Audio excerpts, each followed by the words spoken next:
Are you struggling with your Salchow? If you're frustrated with the Salchow, there just might be a better way. Whether it's a single, double, triple, or even a quad, there is more than one way to approach your Salchow. Hi everyone, this is Amy. Welcome to my channel. I recently did a video on jumps. One of you left me a comment asking about alternative entrances to the Salchow. I touched on it briefly when I posted the video of Peyton's single free skate test. If you missed either of those videos, there's links to them in the description down below. Most of you know the traditional approach to a Salchow jump. From a forward outside 3 turn, you stretch your free leg while on a back inside edge before swinging the free leg around in front of your body and across the tracing of the curve. You continue the movement, jumping into the air and landing on a backward outside edge of the opposite foot. Many skaters find that challenging because swinging the free leg around for the Salchow takeoff can be difficult. Even those that get it for single and possibly their double Salchow might have difficulty working on their triples and quads. It's really challenging to generate enough power on the takeoff to complete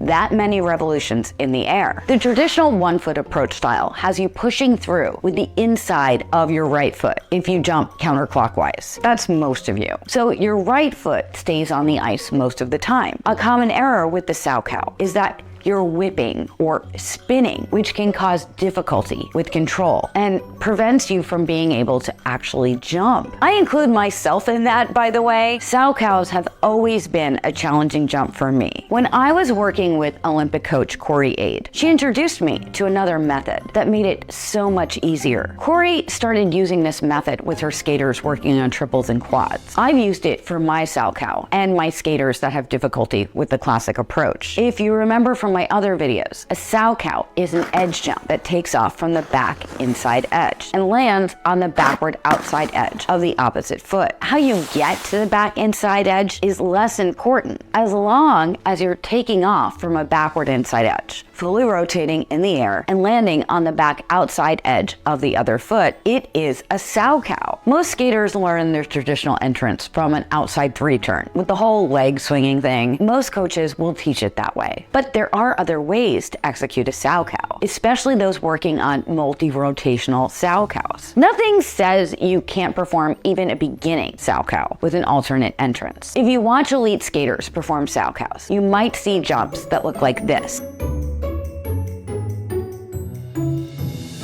or this,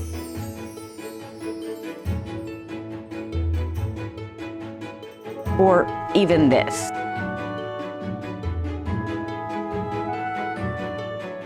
You may not recognize that as a Salchow because it's missing that whole leg swinging around thing that's traditionally taught. But remember, if it takes off from a backward inside edge and lands on the backward outside edge of your other foot, it's a Salchow. In either approach, you will still get the question mark shape in your tracing. That's critical because you need an active back inside edge. The advantages of an alternate technique are balance and power. If you're like me, you might have trouble getting your leg all the way around in the classic entrance. But if your free foot is down, it can help you pivot and get it entirely out of the way. Let's break that down. Let me show you a video of me working with Kori 5 years ago. At this time, I was relearning how to skate after completely shattering my right ankle 2 years before. The technical term was or is trimalleolar fracture. It was a long road coming back from that injury. I couldn't even walk for about 6 months. As a matter of fact, I was skating before I could even walk correctly. I had to do a lot of relearning. I also had to find alternate ways to do certain things like the Salchow. When Kori recorded this video, I had just completed 2 years of physical therapy. I was also about 30 pounds heavier than I am now. So keep all that in mind. And remember, I was still in recovery from a pretty traumatic injury at that time. So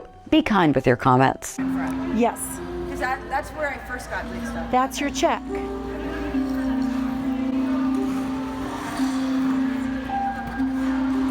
That was great.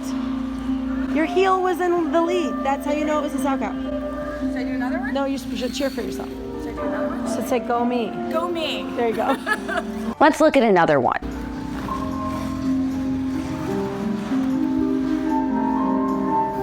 here I hesitated before pivoting into the jump, but you get the idea. Let's watch a video of my skater Peyton using this exact same technique. Here's another version of that in slow motion.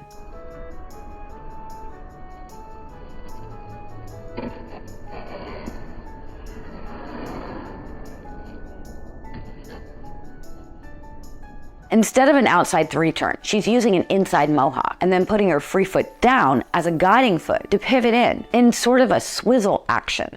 Before you say this is a 2-foot takeoff, it's not. You're not leaving the ice off 2 feet. I'm gonna admit that this whole concept is somewhat controversial, especially with very traditional coaches and judges. I'm always a little concerned when using it with a skater that's competing with 6.0 scoring, or with an adult pre-bronze, pre-preliminary, and preliminary singles free skate tests. All that said, I've only had one issue, just one time, where a judge on an adult pre-bronze singles free skate test didn't count it as a Salchow because they said, they've never seen that entrance before. Honestly though, that's on the judge. They should be able to recognize the edges used and not simply rely on seeing the free leg swing around to call it a Salchow. That was the only time I had any issue with getting a Salchow recognized using this approach. A significant number of skaters actually do Salchows using a guiding foot. While it may sound like a new concept, it's really not new. If you look back at old programs, right here on YouTube, just search, you will find that historically many of the all-time best jumpers actually place their free foot on the ice during the Salchow entry. Today, a considerable number of elite skaters are doing Salchows this way with the guiding foot technique. The idea is simple enough. When you place your free foot down on the ice, you know where it is, which can help you to improve your consistency. It can also help you to better sit into the entry edge. That enables you to create more edge pressure and get behind the jump with your hips. This gives you a backward lean at your moment of takeoff with the hips pressing forward. We call that a power angle. You may be able to improve your power angle into a jump with this method. This is why so many skaters are using this takeoff, with both edges working together to generate the power into triple and quad Salchows. It's similar to what you might see in a triple or quad toe loop from a left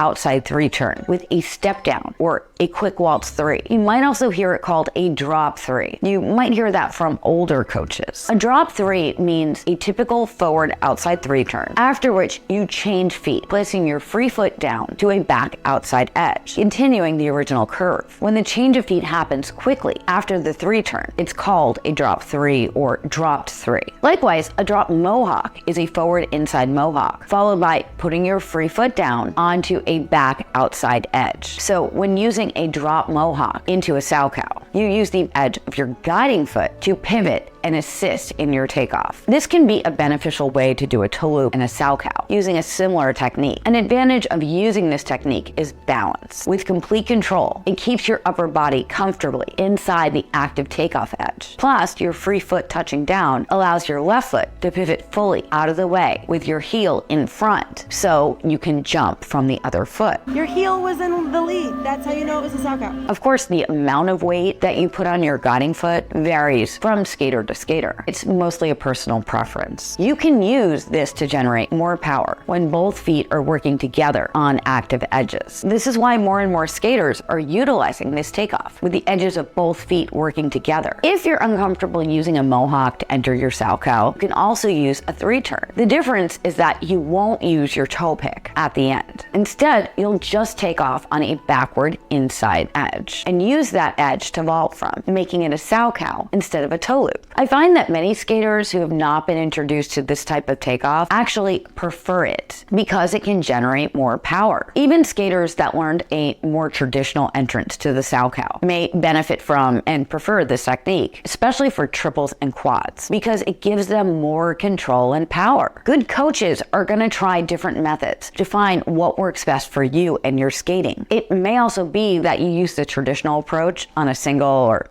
a double Salchow, but a different technique in a double, triple, or quad. That's totally okay. Work with your PSA ranked and rated coach to use what works best for you and your skating. I have skaters who do it the traditional way and others who prefer the technique I explained today. The bottom line is that there's several ways to execute a Salchow. If this video helped change the way that you think about your Salchow, leave me a comment down below and let me know. Especially if you've tried this, definitely let me know. And if this video helped you, please give it a like. And if you know someone else that's struggling with their Salchow, please share it with them. And you know what? Just post it on your social media too. I post videos every week that can help you with your skating, your fitness, nutrition, ultimately live a better life. So remember to subscribe and ring that bell so that you never miss a video.